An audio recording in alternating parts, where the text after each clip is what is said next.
really hard, particularly the first 6 months of 1983, which were very difficult to turn professional and run into a few brick walls, but generally no, I'll enjoy it. I mean, you started out playing places like Rocky Norman and country dances like that. Tell me about those days. Well, I was maybe lucky in one respect. I came into the band at the end, toward the end of those days, when we're starting to move to bigger and, dare I say, better venues. So, I mean... It was a really good basic grounding to learn the business, the school of hard knocks, as they call it. But why do you think it is that you have actually got a video now, you've got an album coming out, you've got the single? I mean, we're always reading about bands that are going to make it, are going to do well, but they never actually really do it. Yeah. So just clean living. Grafted hard for years and built up popularity in Scotland, and then we started moving out down into England, playing at the Marquee Club in London, where all the record companies tend to go along to, and it's just built from there, really. Do you think it's been a hindrance, though, being based in Aberdeen? It's possible that we might have broken sooner had we been based down there, but how we would have broken then, excuse me, remains to be seen. I think possibly this way it is better. As Graham has said, we've got the experience now, and we've worked hard at it. So. I mean, you're not exactly starting very young. I mean, none of you are teenagers any longer. Not quite. Is that an advantage or a disadvantage, coming in late?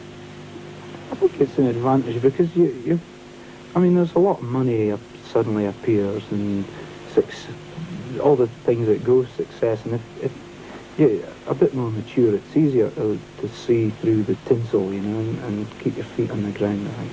I mean, you were telling me that the record company were a bit pleased that you were, as an age group, a bit sort of boring. Tell me about that.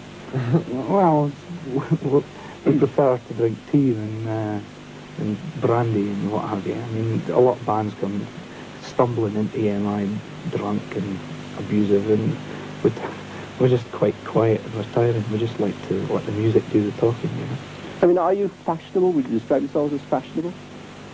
Well, we're not fashion-orientated rock band in any way. I mean, I think we're wearing quite expensive, classy clothes just now. But as the band goes, it's not a fashion music, our type of music. But don't you have to be fashionable to sell records? In the short term, yes. If you're... I mean, you could name a few bands, our fashion bands like Kaji Voodoo, which had a projected lifetime of so many months before the singer would split and go solo and be a pop band basically for a couple of years. A rock band lasts much longer. Okay, I'm sure you'll last a long time. We're about to see the video that you recorded now. It's an absolutely excellent video called Eyes in the Night, which we'll watch it now.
With their is a success story for the local group who began playing in the country halls nearly 10 years ago. Alan Cowie asked Stuart Lawson why the record was doing so well just after a week of reaching the shops.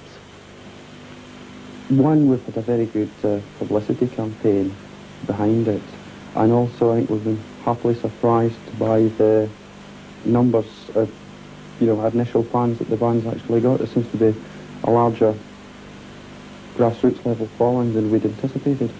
So where does this lead to then? Well, the tour, British tour, which after a week of pre-production will be starting at Aberdeen in the capital on the 24th of March. Then there's about 20 to 30 dates, British dates, after which we're hoping to do a support tour in Europe, which at present has about 49 dates to it. And then we found out we've been invited over to Israel for a week, to play a week there. After that, it's over to America, and then the next album.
Music.